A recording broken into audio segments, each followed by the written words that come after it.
La reforma agraria fue un gran fracaso. Buenas tardes, profesora. El día de hoy vamos a tocar este tema que justamente me ha tocado exponer. Así que, sin más, vamos con una introducción. En 1969, el gobierno militar de Juan Velasco Alvarado promulgó el decreto 17716, dando inicio a la reforma agraria, más radical de la historia peruana. Durante décadas, este proceso fue presentado como un acto de justicia social, como si una epopeya heroica se tratase.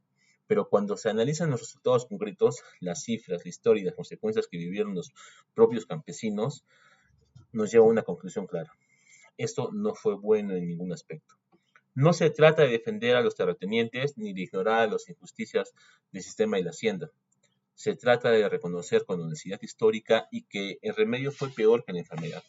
Hoy vamos a demostrar por qué analizando sus consecuencias en tres dimensiones eh, nos hace dar cuenta de la enorme injusticia que se vivió. Si hablamos del lado político, podemos decir que la reforma agraria no fue un fruto, un debate, ¿no? Eh, no fue fruto de un debate democrático, ni consecuencia de un consenso nacional, nadie lo pidió. Fue impuesta por decreto por un gobierno militar que había llevado el poder mediante un golpe de Estado. Velasco no tenía realmente un mandato popular, no tenía legitimidad constitucional y sin embargo expropió millones de hectáreas de propiedad privada con indemnizaciones miserables pagadas en bonos y que luego se devaluaron hasta volverse casi sin valor. Este método autoritario tuvo consecuencias duraderas. Sentó el precedente de que el Estado puede arrebatar la propiedad privada de manera arbitraria. Lejos de fortalecer las instituciones peruanas, las debilitó. Y cuando el modelo cooperativista fracasó, como vemos, no había mecanismos democráticos para poder corregirlo, porque todo había sido diseñado desde arriba, sin participación real de los campesinos.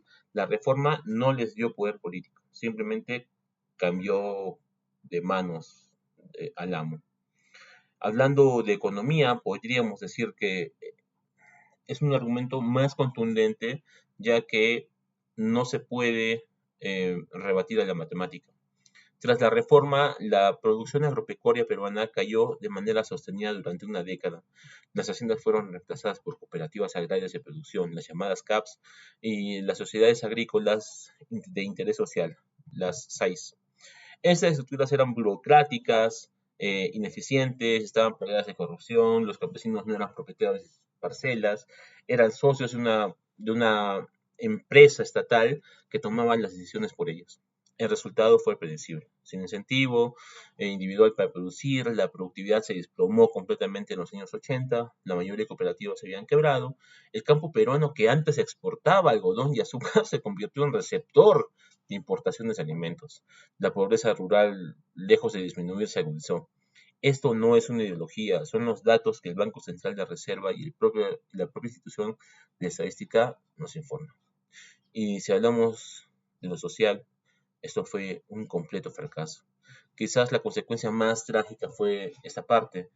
El desmantelamiento del orden rural sin construir uno nuevo generó un vacío de poder en las comunidades campesinas, especialmente en la Sierra Central y Sur, en regiones como Ayacucho, Apurímac y Huancavelica.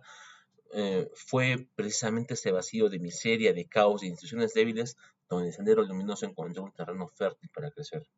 No estamos diciendo que la reforma agraria causó directamente el terrorismo, pero sí es que ese contexto ayudó bastante a que creciera.